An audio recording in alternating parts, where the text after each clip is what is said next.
Hello everyone! Nag-lunch na ba ang lahat? For today's craving for lunch, nagluto ako ng apritadang manok. Ayan, ready na siya guys at kumakain na kami. Napakadali lang nito lutuin. Sa pagluluto ko nito guys, sa isang kawali ay piniprito ko muna ng saglit yung carrots at patatas. Sinusunod ko ang bell pepper. Pagkatapos guys, sa parehang kawali, doon na rin ako naggigisa ng bawang at sibuyas dahil maluwag naman yung frying pan ko. Ayan, pinagsabay-sabay ko na para hindi na tayo mag-spend na mahabang oras. At saka guys, kanina sa pagluluto ko, sa paggawa pala ng sausawan, may natira akong kamatis kaso hilaw pa siya. Isinama ko na rin, pampalasa din yan. Optional lang naman, pwede namang tomato sauce o kung wala namang tomato sauce, kung ang kamatis nyo ay hinog, pwede na rin yun pero dikdikin nyo muna siya at tanggalan ng balat. Ayan, pag malapot na siya at luto na ang kamatis, saka nyo isunod yung karne ng manok. Ayan guys, kunding mikos-mikos guys at lagyan natin ng toyo, pamintang itim, pampasarap optional.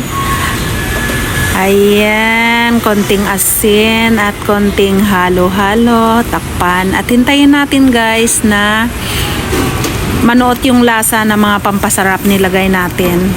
Ayan, pag nakita natin guys na yung karne ng manok ay parang maputi na siya, ayan, ganyan na siya, siguradong nanuot na yung panlasa, saka nating tubigan.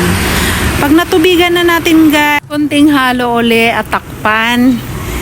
Hintayin natin guys na lumambot yung manok at kumunti yung sabaw.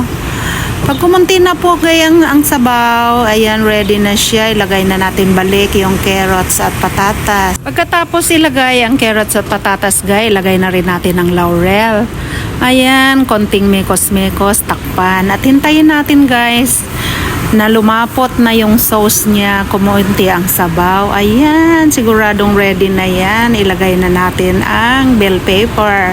Ayan, ang bell pepper hindi naman kailangan masya ilaga guys kasi mas mabango yan pag medyo may lutong pa siyang ikaw na maramdaman pag ninuya mo. Ayan, tikman. Ayan, ready na for eating. Actually, kumakain na po kami. So guys, napakadali lang magluto lalo kung masaya ang pamilya mong kumakain. Kisa bumili ka sa labas na hindi mo alam kung malinis o maayos ang pagkakaluto at hindi pa masarap ang lasa. At syempre, dahil Chinese sila, may pagulay tayo. Maraming salamat guys. Thank you for watching.